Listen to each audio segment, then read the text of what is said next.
at times, barbaric, ruthless, vicious,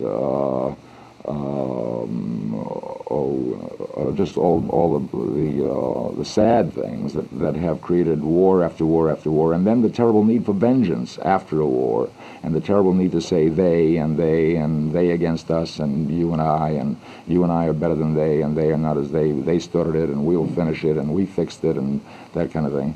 And I think that the play deals very strongly, or certainly attempts to deal very strongly with the concept that we are all we, you see. And that it obviously got its genesis in the Eichmann trial in Israel. Yes, the concept is based on the fact that the Israelis picked up Eichmann after the Second World War and brought him to Israel to try him for war crimes against the Jewish people. And here we have a story about a man who was picked up in New York, a very successful Jewish businessman, picked up in New York and brought to Israel to be tried for war crimes as a member of the Einsatz group in the mobile killing unit of the SS. And the question is he or is he not this Colonel Dorff that they claim that he is, that they put on trial here?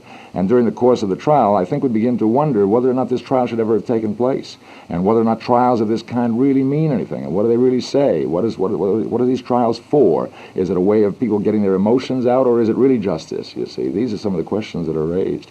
And while I understand the need for these trials, I, too, wonder, what do they really accomplish? What do they really say, finally, you see? And would we not find ourselves in similar circumstances if the roles were reversed? And would we not say, well, we shouldn't be tried because we were the right guys? And who are the right guys? And what is right? You know, these are some of the very exciting questions that this play attempts to deal with. Obviously, it's going to be a challenging experience then for the audience. Yes, I think it is. It's going to make people sit up and say, wow. You know? And I think in a very exciting way. I don't think it's the kind of play that pounds a message at people or preaches a message at people, which is what I like about it. I think it's done in such a theatrical way that one can't help but be fascinated by the proceedings while one is wondering, you know, what are the answers to some of these questions. Is it a little bit of the fascination of the cobra? Yeah, I think you're right. I think it's that kind of dangerous fascination. Exactly. Are you pleased that I didn't ask you a single question about your point of view? Now you did. No, that's all right. I don't mind.